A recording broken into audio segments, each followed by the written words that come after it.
see these birds. They are thirsty and they are drinking water from tanking. So we should always care about the world, birds, and all the animals in this world. And because of this time is very hot and summer weather, so we should keep at least water for birds so that they don't die just because of water.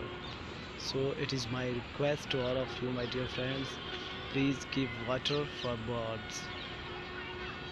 Thank you.